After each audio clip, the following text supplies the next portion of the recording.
సంవత్సరాల తరబడి ఎన్ని మందులు వాడినా మీ మోకాల నొప్పులు తగ్గట్లేదా? ప్రాణ పెయిన్ క్లినిక్ లో అత్యాధునిక చికిత్స.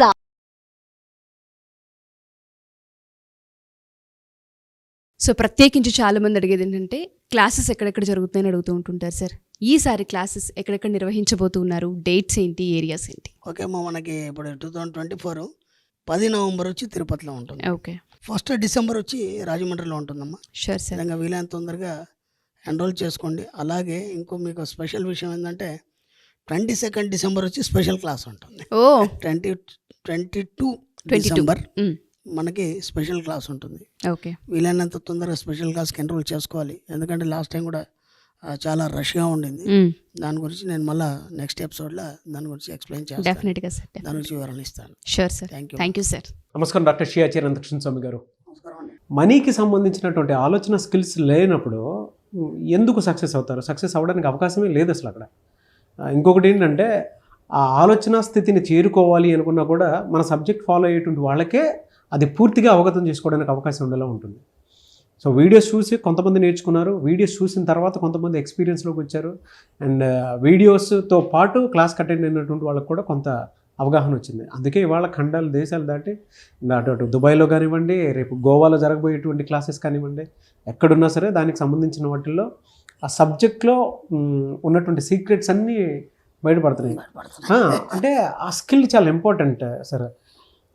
నేను నా అనుభవంతో చెప్తున్నాను, ప్రీవియస్ వీడియోలో మీరు ఇచ్చినటువంటి నాలెడ్జ్ చాలా గొప్పది. Thank you so much. ఎందుకంటే అది చాలామంది స్టూడెంట్స్కి కూడా ఆ వీడియో చూసిన తర్వాత నిజంగా ఈ 3 స్కిల్స్ మన దగ్గర ఉండాలి కదా అనేటువంటి ఆలోచన వస్తుంది. అవును, ఆలోచన అది అవసరం కూడా. Yes, thank you so much doctor Shri Acharya Ananthakrishna Swamy garu. ఈ మంత్ర వీడియోలో ఏం చెప్తున్నారు? నేను ఒక ఫంక్షన్కి వెళ్ళానండి. ఫంక్షన్కి వెళ్ళినప్పుడు అక్కడ ఫంక్షన్ జరుగుతుంది, సరదాగా భోజనం అదంతా అయిపోయిన తర్వాత ఇలాగ ఒక పక్కన కూర్చున్నాను, సరదా పిచ్చపాటి మాట్లాడుకుంటాం కదా. మాట్లాడుకున్నప్పుడు ఒక దగ్గర బంధువు సరదా మాట్లాడుతుంటే ఆయన ఒక మాట అడిగాడు. నేను ఒక మాట అడుగుతాను, మీరేమనుకోవద్దండి, చెప్పండి అన్నాను. మీరు చెప్తున్నారు కదా కూర్చుందారే డబ్బు వస్తుందని, అసలు ఎలా వస్తుంది? వీడియోలు వింటున్నాను, బాగానే ఉంది. ఇది మీకు కూడా చాలామంది ఆ క్వశ్చన్ వేశారు అనుకుంటాను. నాకు కూడా ఎప్పటి నుంచో ఉంది, కానీ మీరు ఎప్పుడు పర్సనల్గా కలవరు కదా నాకు. ఎప్పుడేదో కొంచెం టైం ఉంది కదా, నాకు జస్ట్ ఒక 4-5 మాటల్లో నాకు పర్ఫెక్ట్గా దాన్ని చెప్పగలుగుతారా మీరు అన్నాడు.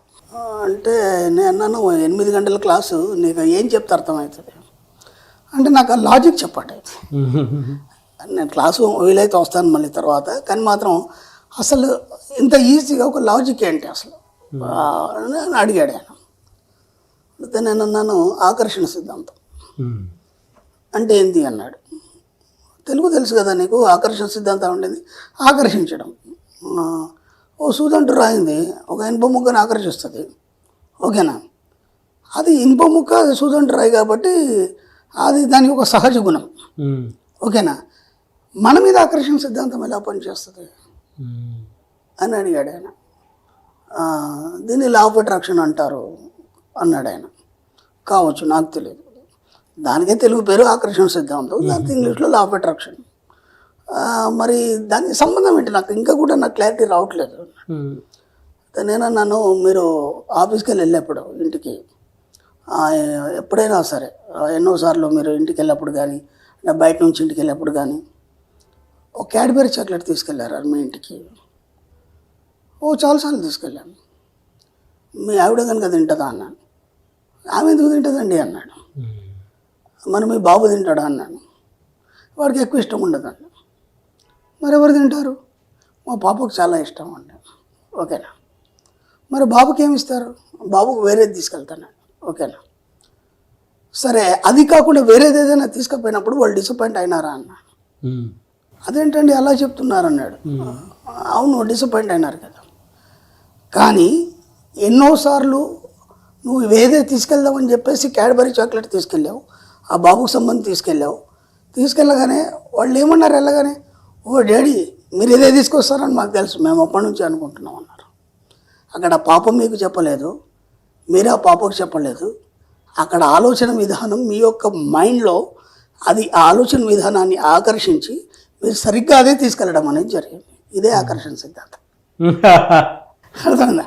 ఇక్కడ వ్యక్తులతో సంబంధం లేదు, ఎక్కడో జరుగుతున్న సంఘటనలు మనకు అనుకోకుండా తెలియడం కానీ, లేదంటే మనం ముందే ఊహించడం కానీ, దీనే మనం సిక్స్ సెన్స్ పవర్ అనొచ్చు, లేదంటే ఆకర్షణ సిద్ధాంతం అనొచ్చు. ఇదంతా ఎలా పాసిబుల్ అవుతుంది? అప్పుడు ఆశ్చర్యపోయినాడు. కరెక్ట్ కదా, ఇది బాగానే ఉంది మీరు అన్నది, ఇది ఎలా పాసిబుల్ అవుతుంది మళ్ళీ? నేను అన్నాను, ఇక్కడే మన క్లాస్ మొత్తం అయిపోయేట్టుంది అన్నాను. ప్లీజ్ ఒక్క మాట చెప్పండి అన్నాడు. ఓకేనా, ఇది ఎలా పాసిబుల్ అవుతుంది? అప్పుడు మనం సబ్జెక్ట్లో నేను మెల్లిగా తీసుకొచ్చా ఇదే చెప్పాను. ఏంటంటే ఇప్పుడు మన ఋషులు, యోగులు, మునులు ఎవరైనా కావచ్చు, వాళ్ళు ఆకాశ మార్గాన ప్రయాణం చేయడం కానీ, లేకపోతే ఎక్కడేదో సంఘటన జరిగితే వాళ్ళకు వచ్చేసి స్వప్న దర్శనాలు ఇవ్వడం కానీ, ఓకేనా, లేదంటే వాళ్ళు అక్కడ ఉంటారు. ఇప్పుడు కొందరు డివోటీస్ ఉంటారు, మనం టీవీలో చూస్తుంటాం చాలామంది.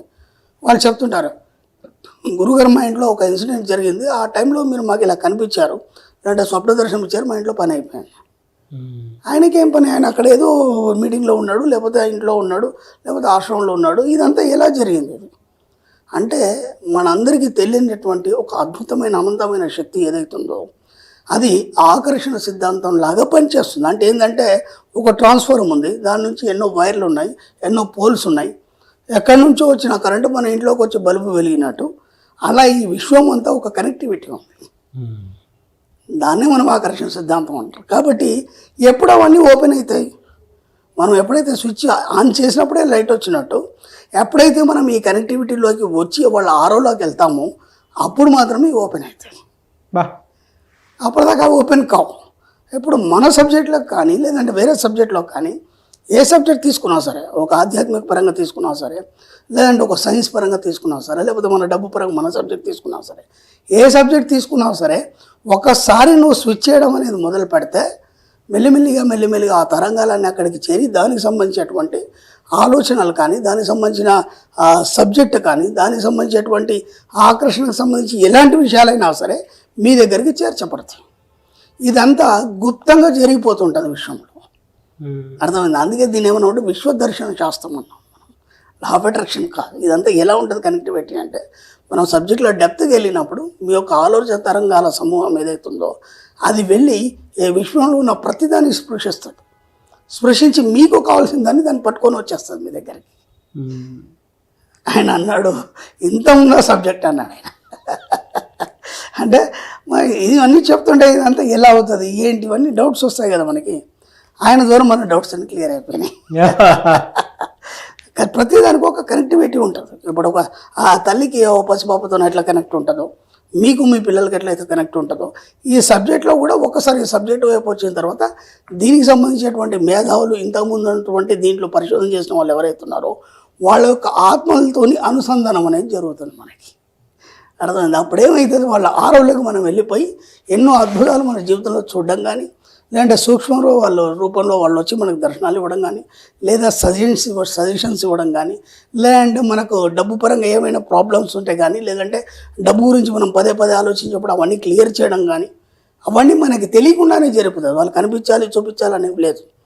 అంటే ఇంత పెద్ద కనెక్టివిటీలో నువ్వు ఆలోచన విధానంలో ఏదైతే ఆకర్షిస్తావో అది నిన్ను చేరి నీ యొక్క కావలసినటువంటి అవసరాలన్నీ తీరుస్తుంది. ఇది ఆకర్షణ సిద్ధాంతం.